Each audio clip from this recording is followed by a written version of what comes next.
Praise the Lord. परमेश्वर के नाम की महिमा हो। इस पुनरुत्थान के पवित्र दिन के लिए मैं परमेश्वर का धन्यवाद देता हूं। इस प्रकार से मिलकर परमेश्वर के नाम की महिमा करने के लिए, आराधना करने के लिए और मिलकर पवित्र शास्त्र के वचनों का मनन करने का जो परमेश्वर ने अवसर बना कर दिया है, इसलिए तहे दिल से मैं परमेश्वर का धन्यवाद करता हूं।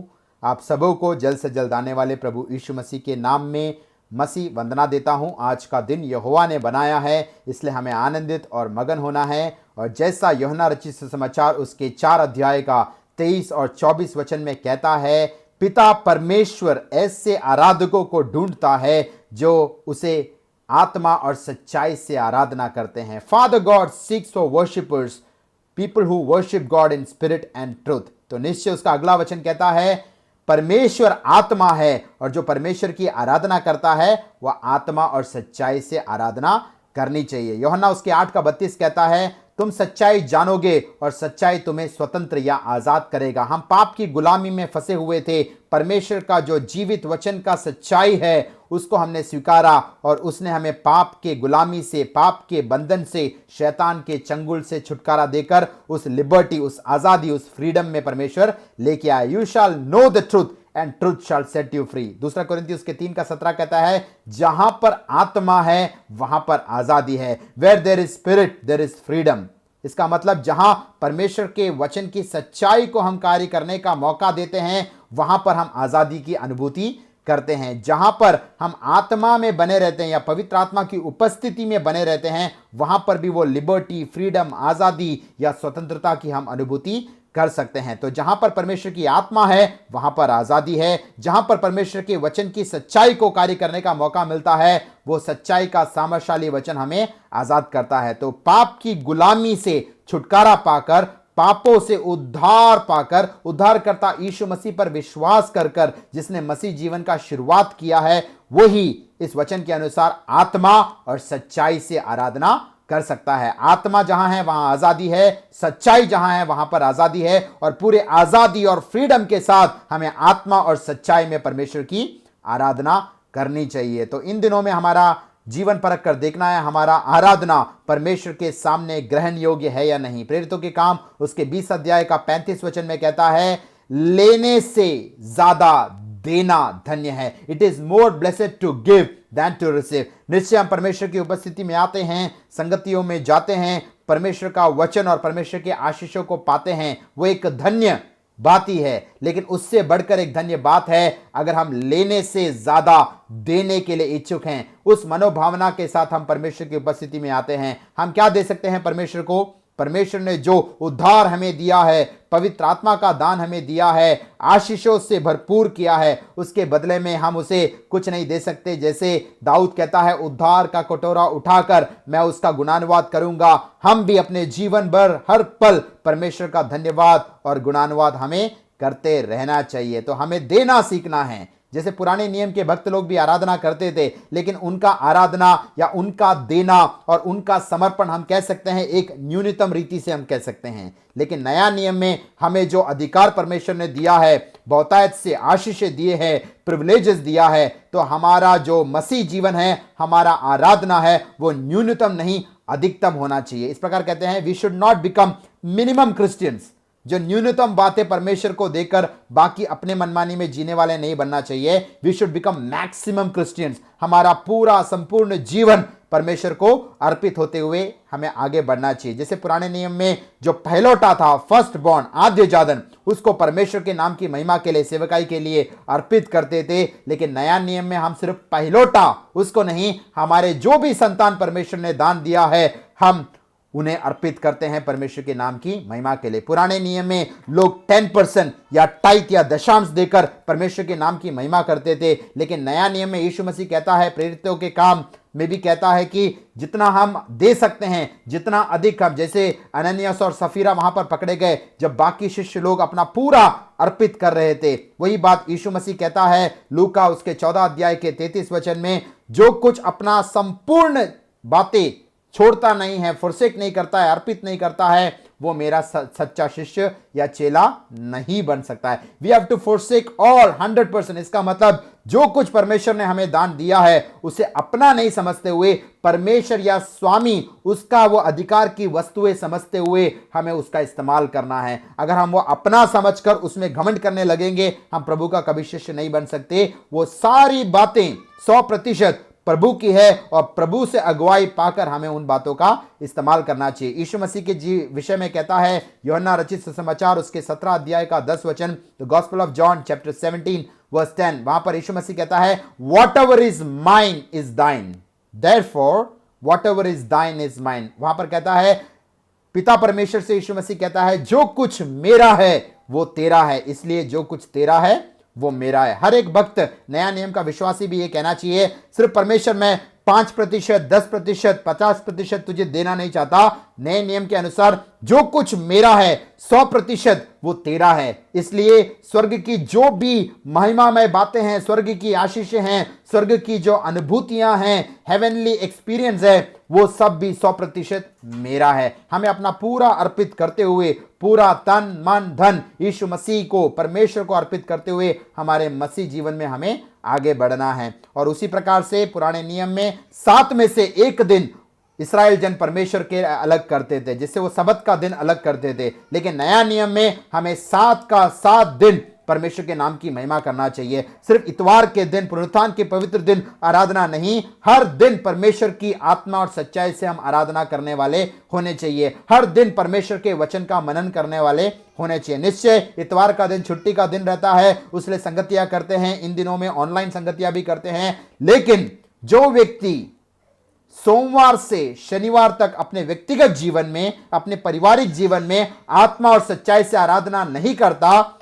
वो इतवार के दिन सिर्फ दिखावा के लिए आराधना करता है, उससे परमेश्वर प्रसन्न नहीं होता। आपका जीवन संपूर्ण रीति से परमेश्वर के नाम की महिमा और आराधना के लिए होना चाहिए। रोमियो की पत्री उसके 8 अध्याय का 14 और 15 वचन पढ़कर मैं यहां पर शुरुआत करना चाहूंगा। Romans chapter 8 versus 14 and 15. रोमर के लेखनम 8 अध्यायम 14-15 वाक्यങ്ങൾ। अगर रोमियो का पत्री अगर हम अच्छे रीति से उसका व्याख्या करते हुए पढ़ते हैं, वहां पर एक आत्मा से भरपूरी विश्वासी का जीवन कैसा होना चाहिए उस विषय का उल्लेख किया गया है। स्पिरिट फिल्ड क्रिश्चियन लाइफ के विषय में वहां पर उल्लेख किया गया है। उसका 14 और 15 वचन मैं यहां पर हिंदी में पढ़ूंगा।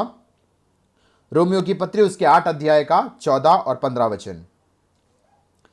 जितने लोग परमेश्वर के आत्मा के चलाए चलते हैं वे ही परमेश्वर के पुत्र हैं, क्योंकि तुमको दासत्व की आत्मा नहीं मिली कि फिर भयभीत हो, परंतु ले पालकपन की आत्मा मिली है, जिससे हम है हब्बा, है पिता कहकर पुकारते हैं। कितना अनोखा वचन है। वहां पर कहता है Those who are led by the Holy Spirit are the sons of God. जो परमेश्वर की आत्मा के द्वारा चलाए जाते हैं, आत्मा की अगुवाई पाकर बढ़ते हैं, वे परमेश्वर के पुत्र हैं। तो परमेश्वर का संतान तो हम बन गए, जैसे यूहन्ना रचित सुसमाचार उसके 1 अध्याय का 12 वचन, the gospel of John chapter 1 verse 12, Yohannan എഴുതിയ സുവിശേഷം 1 അധ്യായം 12 വാക്യത്തിൽ പറയുന്നു, അവനെ കൈക്കൊണ്ട് അവന്റെ നാമത്തിൽ വിശ്വസിക്കുന്ന ഏവർക്കും कर्ताविंदे मक्कलावान अवकाशम नल्गी। जो कोई प्रभु यीशु मसीह को उद्धारकर्ता के रीति से अपने जीवन में स्वीकृति देता है, जिसने भी यीशु मसीह के नाम में विश्वास किया है, उन्हें परमेश्वर का संतान होने का अधिकार मिला है। यानी हमें जिन्होंने भी अपने पापों से पश्चाताप कर प्रभु यीशु मसीह पर विश्वास पाकर नया जन्म पाया है, उस वचन के अनुसार हमें परमेश्वर का संतान होने का अधिकार मिला है। We got the privilege to become the children of God. लेकिन रोमियो उसके 8 का 14 बोलता है परमेश्वर का संतान एक शुरुआती आत्मिक अवस्था या स्पिरिचुअल ग्रोथ का एक फेस हम कह सकते हैं। लेकिन 8 का 14, रोमी 8 का 14 कहता है वहां पर परमेश्वर के पुत्र तुम कहलाओगे, you will become the sons of God. Yuhanna 1 का 12 कहता है परमेश्वर की संतान या चिल्ड्रन ऑफ गॉड, तो रोमी उसके 8 का 14 कहता है कि सन्स ऑफ गॉड, परमेश्वर के पुत्र कहलाना। हम सबको पता है जब एक छोटा बच्चा पैदा होता है उसका शिशु अवस्था होता है, और वहां से वो बढ़ोतरी पाकर जब वो आगे बढ़ता है, अपने पिता का इनहेरिटेंस का वारिस होता है, तब वो सच में पुत्र की पदवी पर आता है। हमने जब प्रभु पर विश्वास किया, हमारे आत्मिक जीवन का हमने शुरुआत किया, हम भी परमेश्वर के संतान बन गए, परमेश्वर के जो चिल्ड्रन हम बन गए। लेकिन हमारे आत्मिक जीवन में हमें बढ़ोतरी पाना है और वो पुत्र और पुत्री के पदवी पर हमें पहुंचना है। उसका बोलता है जो परमेश्वर की आत्मा के द्वारा चलाया जाता है। नया जन्म पाया, आप परमेश्वर के संतान बन गए, लेकिन पवित्र आत्मा के द्वारा अगुवाई में अगर आप एक जीवन बिताते हो, तभी आप परमेश्वर के पुत्र कहलाते हो। If you are led by the Holy Spirit, you are the son of God. तो हमारे जीवन को परख कर देखना है इन दिनों में क्या हमारा आत्मिक उन्नति हुआ है, आत्मिक बढ़ोतरी हुआ है और हम पुत्र के पदवी में हम पहुंच चुके हैं। क्योंकि गलाती उसके 3 का 26 वचन बहुत अच्छा वचन है। वो कहता है, गलाती उसके 3 अध्याय का 26 वचन, क्योंकि तुम सब उस विश्वास के द्वारा जो यीशु पर है परमेश्वर की संतान हो। यानी परमेश्वर का संतान हम कैसे बने? यूहन्ना 1 का 12 और गलाती उसके 3 का 26 कहता है, जिन्होंने भी परमेश्वर यीशु मसीह पर विश्वास किया उन्हें पुत्र होने का या संतान होने का अधिकार मिला। विश्वास के द्वारा हम परमेश्वर के संतान बने। लेकिन पौलुस आगे गलाती उसके 4 अध्याय का 1 से 7 वचन में एक शिशु अवस्था से पुत्र अवस्था की तुलना करके उसका भेद यहां पर प्रकट करता है। गलाती उसके 4 अध्याय का 1 से 7 वचन में यहां पर पढ़ूंगा। मैं यह कहता हूं कि वारिस जब तक बालक है, यद्यपि सब वस्तुओं का स्वामी है, तो भी उसमें और दास में कोई भेद नहीं है। बालक या शिशु अवस्था, उसका दास की तुलना में कोई भेद नहीं होता, क्योंकि वो शिशु अवस्था में पाया जाता है। अगला वचन कहता है, परंतु पिता के ठहराए हुए समय तक संरक्षकों और प्रबंधकों के वश में रहता है। वैसे ही हम भी जब बालक थे तो संसार की जो आदि शिक्षा के वश में होकर दास बने हुए थे, परंतु जब समय पूरा हुआ तो परमेश्वर ने अपना पुत्र को भेजा, जो स्त्री से जन्मा और व्यवस्था के अधीन में उत्पन्न हुआ, ताकि व्यवस्था के अधीनों को मोल लेकर छुड़ा ले और हमको लेपालक होने का पद मिले। लेपालक, सनशिप, पुत्रत्व, यही बात रोमी उसके 8 के 14 में भी कहता है। अभी शिशु अवस्था नहीं या पुराने नियम के अनुसार दासत्व की अवस्था में नहीं, हमें पुत्रत्व की पदवी में लेके गया है। हमें लेपालकपन की आत्मा को परमेश्वर ने दिया है, लेपालक के जो पदवी पर हमें पहुंचाया है। और आगे कहता है, और तुम जो पुत्र हो, इसलिए परमेश्वर ने अपने पुत्र की आत्मा को, जो है अब्बा, है पिता कहकर पुकारते हैं, हमारे हृदयों में भेजा है। इसलिए तुम अब दास नहीं परंतु पुत्र हो, और जब पुत्र हो तो परमेश्वर के द्वारा वारिस भी आप बन जाते हो। तो हम जब उद्धार पाए, हम परमेश्वर का संतान बने, लेकिन हमें वो पुत्र की पदवी पर आत्मिक बढ़ोतरी प्राप्त कर कर पहुंचना है। पवित्र आत्मा के द्वारा हमने नया जन्म पाया है। सुसमाचार को सुना और जब हमने प्रभु यीशु मसीह को स्वीकारा, तब हमने पवित्र आत्मा को हमारे भीतर आने का स्वीकृति दिया। यीशु मसीह स्वर्ग में है, वो एक दिन हमको ले जाने के लिए आने वाला है। जब हम प्रभु यीशु मसीह को ग्रहण करते हैं, एक रीति से कह सकते हैं उसकी आत्मा या पवित्र आत्मा को हमने स्वीकृति हमारे जीवन में दिया। पवित्र आत्मा के द्वारा हमने नया जन्म पाया। लेकिन पुत्र की पदवी में कौन पहुंचता है? जो पवित्र आत्मा के द्वारा चलाया जाता है, पवित्र आत्मा की अगुवाई पाकर आगे बढ़ता है। Those who are led by the Holy Spirit, अपने प्रतिदिन जीवन में आत्मा के द्वारा चलाया जाने वाला व्यक्ति ही प्रभु यीशु मसीह का या परमेश्वर का पुत्र की पदवी पर पहुंचता है। रोमी उसके 8 का 15 वचन में पढ़ना चाहूंगा, क्योंकि तुमको दासत्व की आत्मा नहीं, गलाती पत्री में भी वही कहता है, रोमियो की पत्री में भी वही कहता है, दासत्व की आत्मा नहीं मिली कि फिर भयभीत हो, परंतु लेपालकपन की आत्मा मिली है, जिससे हम है अब्बा, है पिता कहकर पुकारते हैं। कितना अनोखा पदवी हमको दिया है, कितना बड़ा प्रिविलेज हमें नया नियम के भक्तों को परमेश्वर ने दिया है। पुराने नियम का इस्राएल जन कभी भी परमेश्वर को फादर या पिता कर कर पुकार नहीं सकते थे। जिसे हम लोग गीत गाते हैं, अब्राहम का परमेश्वर, इसहाक का परमेश्वर, याकूब का परमेश्वर। लेकिन नया नियम में उससे बढ़कर हमको एक पदवी दिया है, हम परमेश्वर को पुकारना है अब्बा, पिता। अब्बा वो एक रीति से हिब्रू या एरामिक वर्ड है, उसका एक क्लियर ट्रांसलेशन कहता है डैडी या फादर या पापा, जो भी हमको इंटीमेसी का हम जो पदवी इस्तेमाल करते हैं, जब परमेश्वर की उपस्थिति में हम जाते हैं, वो अब्राहम का परमेश्वर, इसहाक का परमेश्वर, याकूब का परमेश्वर, उससे बढ़कर वो मेरा परमेश्वर है, मेरा पिता है, वो अब्बा पिता है, हेवनली फादर है। हम हमारी प्रार्थनाओं को जरा परख कर देखना है। व्यक्तिगत जीवन में, पारिवारिक जीवन में, कलीसिया में, संगतियों में, कॉन्फ्रेंसेस में हम जब भी प्रार्थना करते हैं, किस रीति से हम प्रार्थना का शुरुआत करते हैं?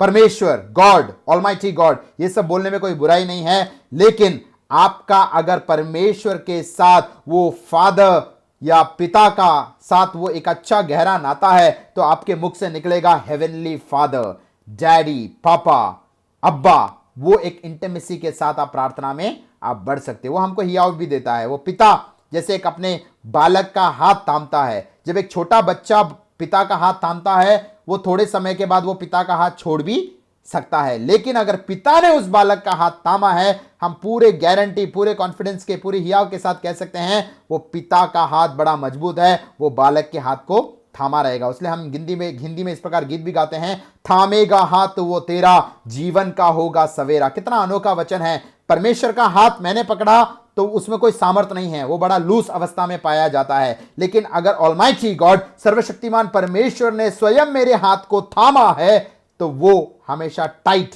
एकदम स्थिर और मजबूती अवस्था में मुझे हाथ पकड़कर अगुवाई करता है। तो आत्मा से जन्मे हुए लोग आत्मा के द्वारा अगुवाई पाकर आगे बढ़ना है। वो है पुत्रत्व का पदवी, दासत्व का पदवी नहीं, भय होकर नहीं। जैसे लूका में कहता है, ऐसा एक दिन आने वाला है जब परमेश्वर का वो पूरे प्रेम पूर्वक परमेश्वर का सेवा करेंगे। पुराने नियम के भक्त लोग अगर व्यवस्था विवरण उसका 28 अध्याय पढ़ेंगे, उसका 1 से 14 और उसके आगे के वचनों को, वो परमेश्वर से कुछ प्रतिफल पाने के लिए, परमेश्वर से कुछ आशीष पाने के लिए, परमेश्वर से कुछ रिवॉर्ड पाने के लिए वो परमेश्वर के वचन का अनुकरण करते थे। वहां पर कहता है, अगर तुम इन बातों को करोगे तो तुम्हें यह आशीष मिलेगा, अगर तुम इन बातों को नहीं करोगे तो तुम्हें ताड़ना या प्रताड़ना या श्राप मिलेगा। तो एक रिवॉर्ड या एक फल पाने की इच्छा से वो लोग वचन का पालन करते थे, या दंड से बचने के लिए वो वचन का पालन करते थे। लेकिन नया नियम का भक्त श्राप से बचने के लिए या कोई प्रतिफल पाने के लिए नहीं,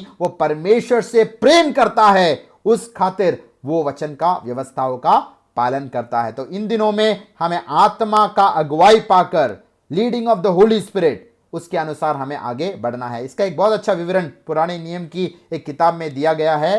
संज्ञा पुस्तकम അതിന്റെ 9 अध्यायम, नंबर्स चैप्टर 9, गिनती का किताब उसका 9 अध्याय, उसका 15 से 23 वचन।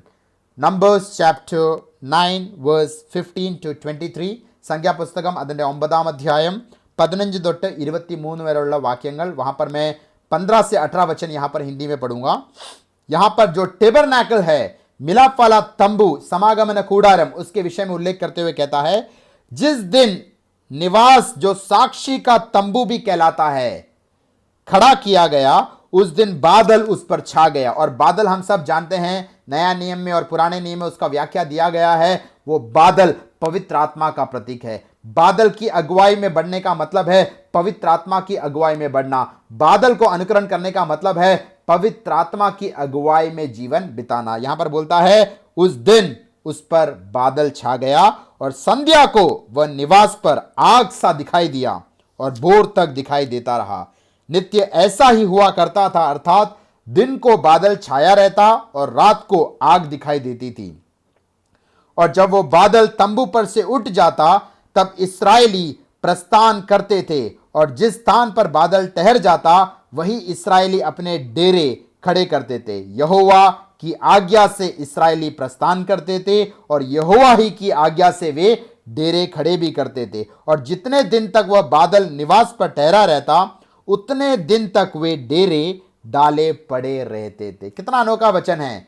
बादल की अगुवाई में, या नए नियम के अनुसार कह सकते हैं पवित्र आत्मा की अगुवाई में कैसे हमें विश्वासी जीवन में आगे बढ़ना है, यह भाग हमको उसको प्रदर्शित करता है। पवित्र आत्मा का प्रकाशन प्राप्त करते हुए, पवित्र आत्मा का अगुवाई प्राप्त करते हुए हमें आगे बढ़ना है। या बादल के विषय में क्या कहता है, जिस दिन निवास जो साक्षी का तंबू भी कहलाता है खड़ा किया गया, उसके ऊपर बादल छा गया। हमारा निवास वो हमारा व्यक्तिगत जीवन होगा, पारिवारिक जीवन होगा, कलीसिया होगा, संगति होगा, उस पर बादल की अगुवाई में अगर हम आगे बढ़ेंगे, क्या क्या बात होगा वहां पर कहता है, वो दिन में बादल के समान छाया रहेगा और संध्या को वो निवास पर आग सा दिखाई देगा। इसका एक और वचन इसके संबंधित में मैं पढ़ना चाहता हूं, निर्गमन का किताब उसके 13 अध्याय का 21 वचन, एक्सोडस चैप्टर 13 वर्स 21, పొరపాటు పుస్తకం 13వ అధ్యాయం 21వ వాక్యం वहां पर कहता है, यहोवा उन्हें दिन को मार्ग दिखाने के लिए मेघ के खंबे में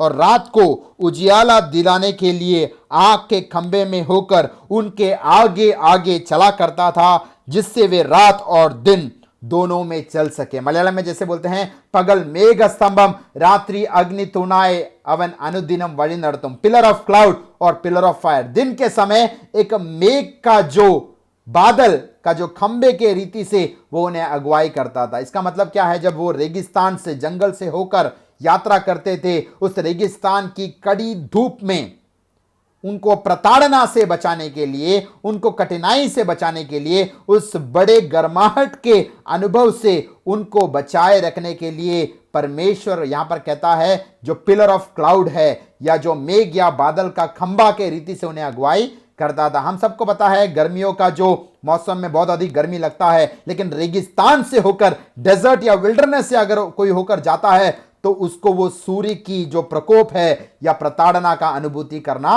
पड़ता है। तो पवित्र आत्मा वहां पर क्या दर्शाता है कि वो उस रेगिस्तान में जो कठिन प्रकोप है सूर्य का, वो गर्मी का अनुभव है, उसके बीच में एक कूलनेस, एक ठंडापन देकर उनको बचाए रखकर उनको अगुवाई करता था। हमारा जीवन भी परख कर देखना, हम भी इस्राएल जन के समान पाप की गुलामी में थे, यीशु मसीह के लहू के द्वारा हमें छुड़ाकर हमारा भी आत्मिक जीवन का शुरुआत हुआ है। लेकिन इस रेगिस्तान के सफर में, इस आत्मिक जीवन में सूर्य का प्रकोप के समान प्रताड़ना परिस्थितियों से होकर हमको गुजरना पड़ता होगा। लेकिन उस समय भी याद रखना, परमेश्वर का आत्मा बादल के समान, क्लाउड के समान, मेघ जिसको हम कहते हैं, वो हमें ठंडक प्रदान करता है, कामनेस एंड कूलनेस हमको प्रोवाइड करता है। जब उस प्रकोप से होकर, हमारी ऐसे परिस्थितियों से होकर, आपदाओं से होकर हम गुजरते हैं, पवित्र आत्मा का एक बड़ा सेवकाई उसले नया नियम में उसको कहता है अनदर काउंसलर। यूहन्ना उसके 14 और 16 अध्याय में पढ़ते हैं, another counsellor, another helper, another comforter, जो सांत्वना देने वाला है, शांति देने वाला है, वो एक सहायक के रीति से पवित्र आत्मा को प्रदर्शित करता है। तो हमारे जीवन की परिस्थितियों में भी हमें शायद प्रताड़ना से होकर गुजरना पड़ेगा, सूर्य के प्रकोप के समान गर्माहट का अनुभव से होकर गुजरना पड़ेगा। लेकिन अगर हम पवित्र आत्मा से भर जाते हैं, पवित्र आत्मा से भरपूर जीवन जीते हैं, या रोमी उसके 8 का 14 में जैसे कहता है, पवित्र आत्मा की अगुवाई में हम आगे बढ़ते हैं, तो यहां पर बोलता है वो आत्मा कैसे अगुवाई करता है, वो मेघ, बादल या क्लाउड, वो एक पिलर के रीति से हमें उस सूर्य के प्रकोप से बचाते हुए, उन विपरीत परिस्थितियों की प्रताड़ना से बचाते हुए एक कूलनेस, एक ठंडक देकर हमें आगे बढ़ाता है। और आगे बोलता है वो एक अग्नि का खंबा बनकर रात को उन्हें अगुवाई करता है। रात को दिखाई नहीं देता, पूरा अंधियारा भरा रेगिस्तान से जब वो अगुवाई पाकर सफर में अग्रसर हो रहे थे, तब उन्हें रोशनी दिखाने के लिए, उन्हें लाइट दिखाने के लिए, उन्हें एनलाइटन करने के लिए,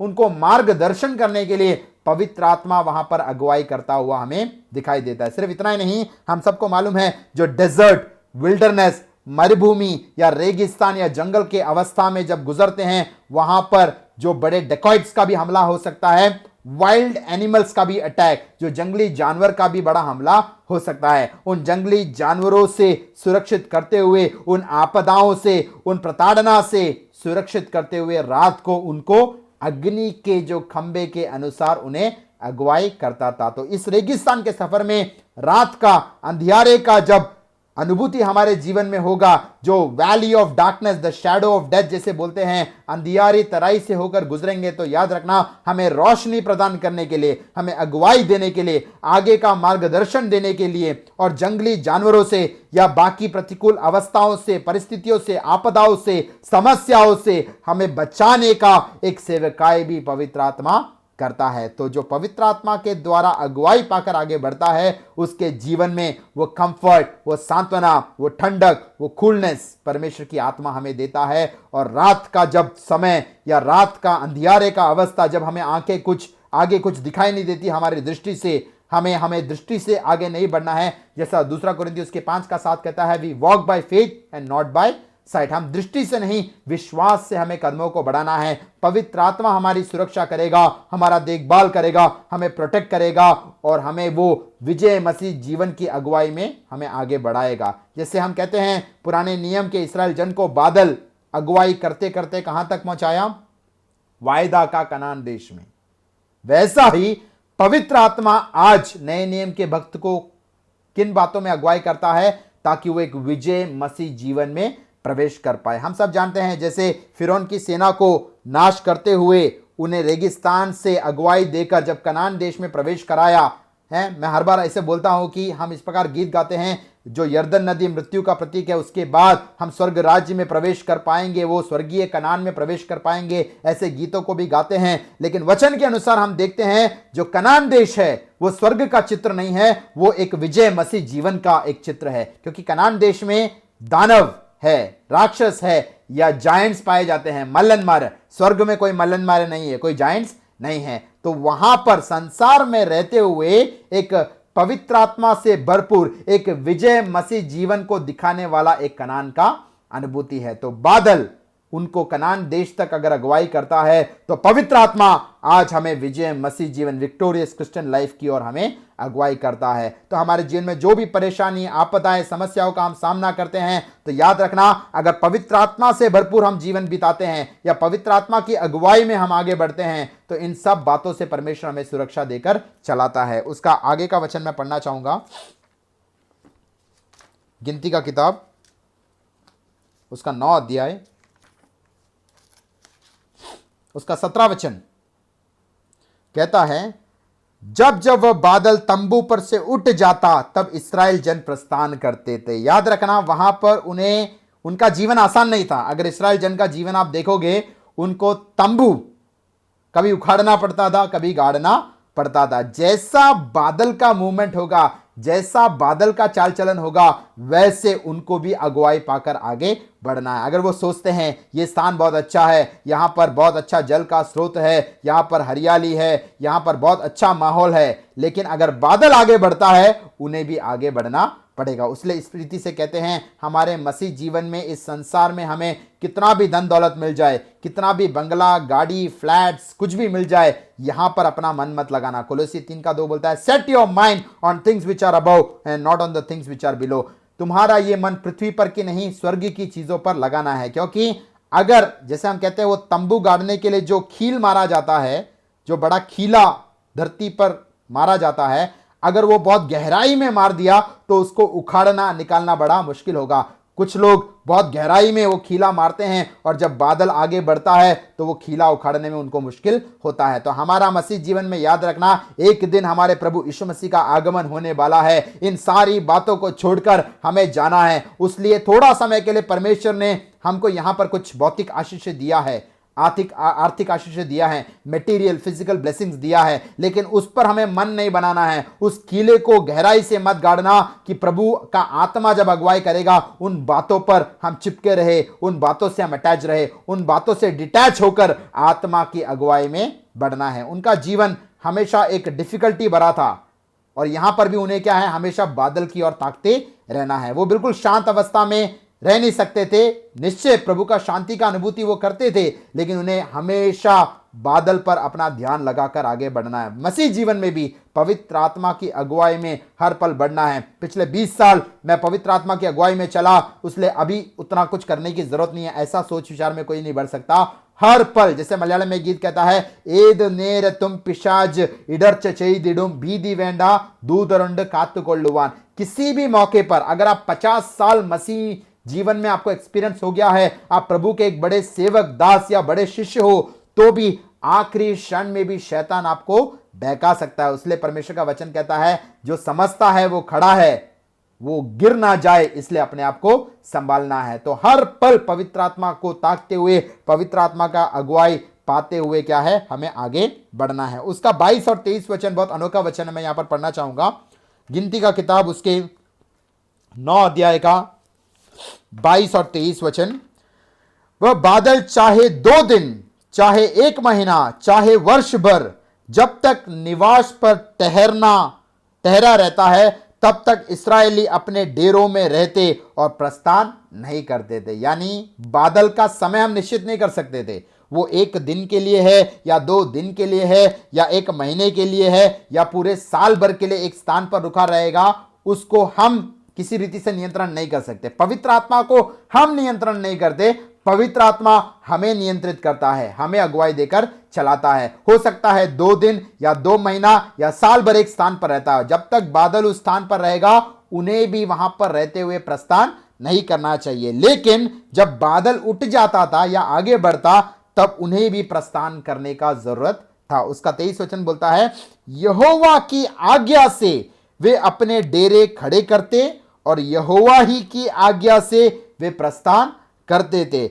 जो आज्ञा यहोवा मूसा के द्वारा देता था, उसको वे माना करते थे। यहां पर जो पद बोला है, यहोवा की आज्ञा, कर्ताविंदे यहोवेडे कल्पना या द कमांडमेंट ऑफ गॉड, वो उनको कैसे मिला?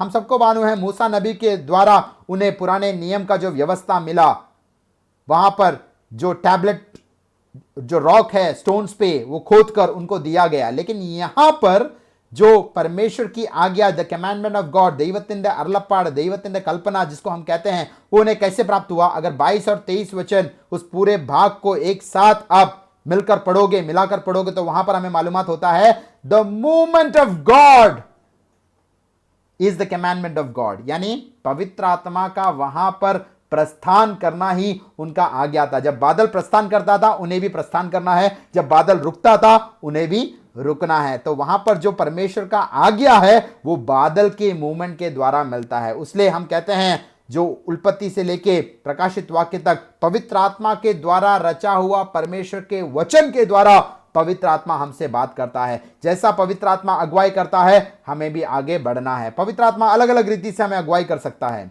हो सकता है अचानक वो हमें 2 मिनट के लिए प्रार्थना करने के लिए अगुवाई कर सकता है, अन्य भाषा में प्रार्थना करने के लिए अगुवाई कर सकता है, किसी व्यक्ति को स्मरण करते हुए, बिछवाई करते हुए प्रार्थना करने के लिए अगुवाई कर सकता है, अचानक कोई वचन का एक भाग पढ़ने के लिए हमें अगुवाई कर सकता है। उस वचन के भाग के द्वारा एक रेवलेशन, एक प्रकाशन, एक अगुवाई देकर परमेश्वर आगे चला सकता है। किसी को क्षमा करने के लिए परमेश्वर अगुवाई कर सकता है, किसी को क्षमा मांगने के लिए परमेश्वर अगुवाई कर सकता है, संगति करने के लिए अगुवाई कर सकता है। कोई बहुत मुरझाए हुए अवस्था में बैठा रहेगा, परमेश्वर आपको अगुवाई करेगा, उस व्यक्ति से जाके मिलो, उसको उत्तेजना दो, या उस व्यक्ति को फोन करो, उसको व्हाट्सएप या एसएमएस एक मैसेज के द्वारा उसको एनकरेज करो, उसको उत्तेजना दो। पवित्र आत्मा अलग अलग रीति से भक्तजनों को अगुवाई करता है, लेकिन अगर हम उसको नजरअंदाज करते हैं तो पवित्र आत्मा जबरदस्ती नहीं करता है, वो बहुत जेंटल है।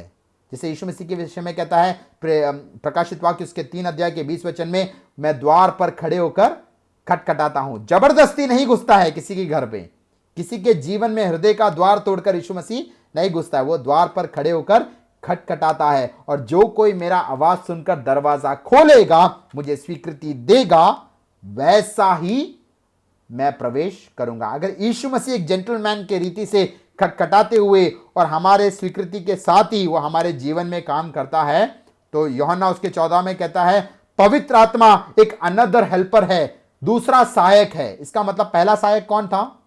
स्वयं प्रभु यीशु मसीह। जैसे 3.5 साल उन चेलों के साथ प्रभु यीशु मसीह रहा, उनके सामने चमत्कार किया, उन्हें स्वर्ग राज्य के रहस्यमय बातों को वचन के द्वारा, पवित्र आत्मा के प्रकाशन के द्वारा उन्हें प्रकट कर दिया।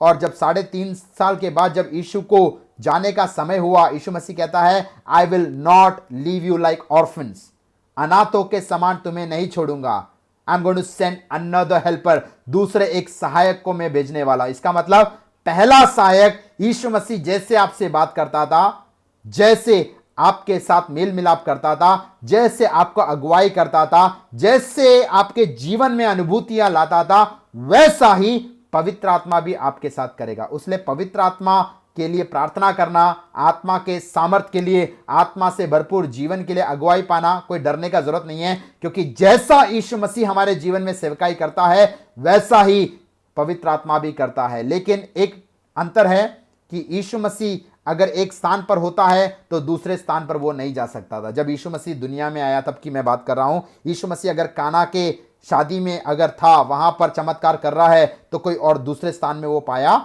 नहीं जाता था। लेकिन पवित्र आत्मा आज हर जगह पर सर्वव्यापी परमेश्वर के रीति से वो काम करता है। यीशु मसीह हमारे लिए बिछवाई करता है, पवित्र आत्मा को उसने भेजा है पिता परमेश्वर की ओर से, पिता का जो वायदा के रीति से हमको अगुवाई करने के लिए वो आया है। तो हमें जैसा बादल चलता है, प्रस्थान करता है, उसको जानकर, उसको मानकर हमें आगे बढ़ना है। वहां पर 3 बातें हम देख सकते हैं। एक रीति से हमें एक पूरे एकाग्र मन के साथ पवित्र आत्मा की अगुवाई या वाणी का हमें प्रतीक्षा करना चाहिए। अगर हमारे जीवन में बहुत सारी बातें हैं जो हमें विचलित करती है, हमें बिजी करती है, हमें प्रार्थना का समय नहीं है, वचन अध्ययन करने का, मनन करने का समय नहीं है, संगति में शामिल होने का समय नहीं है, तो पवित्र आत्मा हमें जबरदस्ती नहीं करता है। कॉन्सेंट्रेट, एकाग्र मन से हमें देखना है बादल प्रस्थान हो रहा है कि नहीं, बादल किस दिशा में बढ़ रहा है, उसी दिशा में मुझे भी बढ़ना है। पवित्र आत्मा जिन स्थानों में, जिन मार्गों में, जिन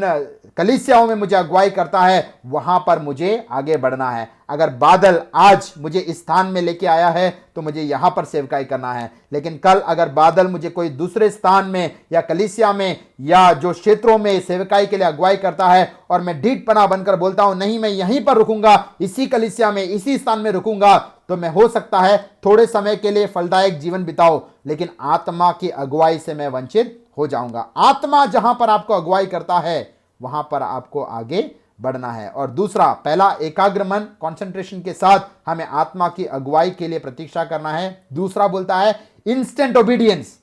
जो कोई आत्मा हमें अगुवाई करता है, जो कदम उठाने के लिए बोलता है, तुरंत उसको रिस्पॉन्ड करना चाहिए, तुरंत आज्ञाकारी बनना चाहिए। जब हम आज्ञाकारी बनते हैं तो अगला स्टेप पवित्र आत्मा हमको दिखाता है। और तीसरा, हमें बाट जोना है। आज जो 21st सेंचुरी में हम रहते हैं, बिल्कुल कम समय में हमको सब कुछ चाहिए, इंस्टेंट कॉफी, इंस्टेंट एवरीथिंग। तो प्रतीक्षा करने का जो आदत है आजकल के विश्वासियों को बहुत कम है। जो परमेश्वर का वेट करना, परमेश्वर की उपस्थिति में वचन के द्वारा, परमेश्वर की उपस्थिति में प्रार्थना के द्वारा आत्मा का सामर्थ पाने के लिए, आत्मा का अगुवाई पाने के लिए एक वेट, एक प्रतीक्षा, एक कातिरिप, उस रीति से हमको परमेश्वर के उपस्थिति में बने रहना है। तो इंस्टेंट ओबीडियंस के साथ, एकाग्र मानसिकता के साथ हमें निश्चय वो प्रतीक्षा के मनोभाव से हमें हर दिन क्या है, आगे बढ़ते बढ़ते रहना चाहिए। एक्सोडस चैप्टर 40 वर्स 34 में एक अनोखा वचन है, निर्गमन उसके 40 का 34 वचन कहता है, जब बादल उस तंबू पर छा गया तो वो परमेश्वर की महिमा या तेज से भर गया। हमारा तंबू भी, हमारा व्यक्तिगत जीवन, हमारा पारिवारिक जीवन, कलीसिया, संगति भी, जब पवित्र आत्मा उस पर छा जाएगा तब परमेश्वर का महिमा प्रकट होगा। अगर हम अपनी महिमा के लिए जीते हैं या पवित्र आत्मा से भरे भरपूर बिना एक जीवन जीते हैं तो हम अपनी महिमा के लिए जी पाएंगे या जी सकते हैं या जिया करेंगे। लेकिन जब पवित्र आत्मा पूरे रीति से उस तंबू पर छाएगा तब हमारी महिमा नहीं, परमेश्वर का ग्लोरी, परमेश्वर का तेज और परमेश्वर का महिमा वहां पर निश्चय प्रकट होगा। तो हमारे जीवन में आत्मा का अगुवाई पाकर इन दिनों में हमें आगे बढ़ना है। और आत्मा किसका अगुवाई करता है, किसको वो मार्गदर्शन करता है, या पवित्र आत्मा किसको अपना वाणी या बातचीत करता है, 2 बातें हम देख सकते हैं। प्रकाशित वाक्य उसके 2 अध्याय का 7 वचन कहता है, आत्मा जो कलीसियाओं से कहता है जिसके कान है वो सुने। यानी पवित्र आत्मा जो बताता है वो सुनने का एक एकाग्र मन, उस कान के साथ, उस एकाग्र प्रतीक्षा के साथ हमें हमेशा सुनना है। उन्हीं व्यक्तियों से परमेश्वर बात करता है। कलीसिया में 200 लोग आपका वचन सुन रहे रहेंगे, लेकिन सब लोग एक रीति से उसको स्वीकृति नहीं देते हैं। जो पवित्र आत्मा का अगुवाई पाना चाहता है, आत्मा से भरना चाहता है और वो चाहत के साथ आता है कि परमेश्वर तुम मुझसे बातचीत कर, उनको परमेश्वर की आत्मा अगुवाई निश्चय कर कर क्या है, आगे बढ़ाता है। तो हमारे जीवन में भी इन बातों को परखते हुए, जांचते हुए हमें आगे बढ़ना है। और दूसरी बात जो जैसे मत्ती उसके 3 का 16 और 17 में कहता है, पवित्र आत्मा जो कबूतर के 9 प्रभु यीशु मसीह पर उतरा, वो पवित्र आत्मा का अभिषेक और सामर्थ प्राप्त किया। एक रीति से हम कह सकते हैं आत्मा का भरपूरी उसने प्राप्त किया। अगला वचन कहता है पवित्र आत्मा ने उसे अगुवाई किया और उसे जंगल में लेके गया। तो पवित्र आत्मा का अगर अगुवाई पाना है, एक दूसरा वहां पर एक बिंदु बोलता है हमें आत्मा से भरना है। If we are filled with the Holy Spirit we will be led by the Holy Spirit. अगर हम पवित्र आत्मा से भरपूर होते हैं तो हम पवित्र आत्मा का अगुवाई भी प्राप्त कर सकते हैं। तो निश्चय हमें परमेश्वर का संतान बनते हुए सिर्फ नहीं जीना है, स्वर्ग में तो हम पहुंच जाएंगे, लेकिन अगर परमेश्वर के लिए इस संसार में कुछ करना है, परमेश्वर ने जो सेवकाई सौंपी है उसको विश्वास योग्यता के साथ हमें पूरा करना है, या परमेश्वर के जो राज्य के व्यापार के लिए हमें अपना योगदान देना है, तो पवित्र आत्मा से भरना अनिवार्य है, पवित्र आत्मा से भरपूर जीना अनिवार्य है, पवित्र आत्मा का अगुवाई पाकर आगे बढ़ना अनिवार्य है। आत्मा आज जो बात करेगा हो सकता है 5 साल के बाद कुछ और अगुवाई हमें देगा। जब वो प्रस्थान करेगा हमें भी प्रस्थान करना है, जब वो रुकेगा हमें भी वो रुकना है। Lead by the Holy spirit, step by step in line with the Holy spirit, in sync with the Holy spirit, हमें हमारे आत्मिक जीवन को आगे बढ़ाना है। तो इन दिनों में परमेश्वर के वचन के द्वारा आत्मा की भरपूरी प्राप्त करते हुए, आत्मा की अगुवाई में आगे बढ़ते हुए एक सच्चा, एक अच्छा, एक विजय मसीह जीवन जीने के लिए इन वचनों के द्वारा प्रभु आप सबको आशीष दे। God bless you all.